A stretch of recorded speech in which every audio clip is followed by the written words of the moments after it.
રાજકોટના ફરિયાદી સાથે એક અઠવાડિયા પહેલાં 16,50,000ના સાયબર ફ્રોડની ફરિયાદ થયેલી.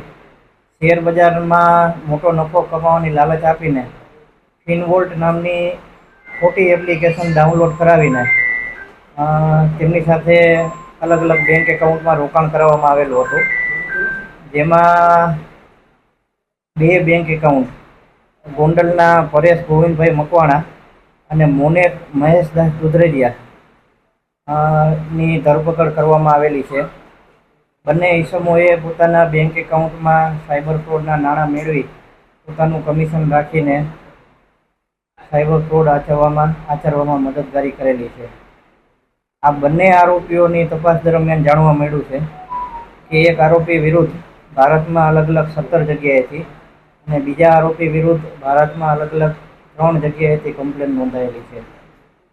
એમને પોતાના એકાઉન્ટમાં કેટલા રૂપિયા મેળવ્યા હતા અને કેટલું કમિશન મળ્યું હતું? આ ગુનાના કામે પરેશ ગોવિંદભાઈ મકવાણાના એકાઉન્ટમાં 1 લાખ રૂપિયા અને મોનેટ મહેશદાસ દુધરેજિયાના એકાઉન્ટમાં 5 લાખ રૂપિયા જેટલા મેળવેલા હતા. અને આ બંને ઈસમોએ આખા ભારતમાંથી પોતાના એકાઉન્ટમાં 56 લાખ અને 61 લાખ જેટલી રકમ મેળવેલી છે. કેટલું કમિશન મળ્યું?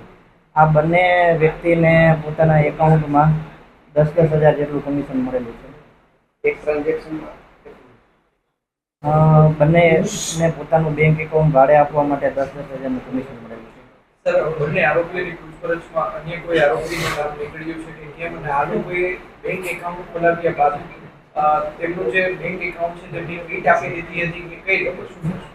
બંને આરોપીએ પોતાનું બેંક એકાઉન્ટ ખોલાવીને ગોંડલના એક મહિલા ધર્મિષ્ઠાબેન યાદવ કરીને જેનું નામ ખુલ્લું છે એમને પોતાની કીટ આપી દીધી હતી.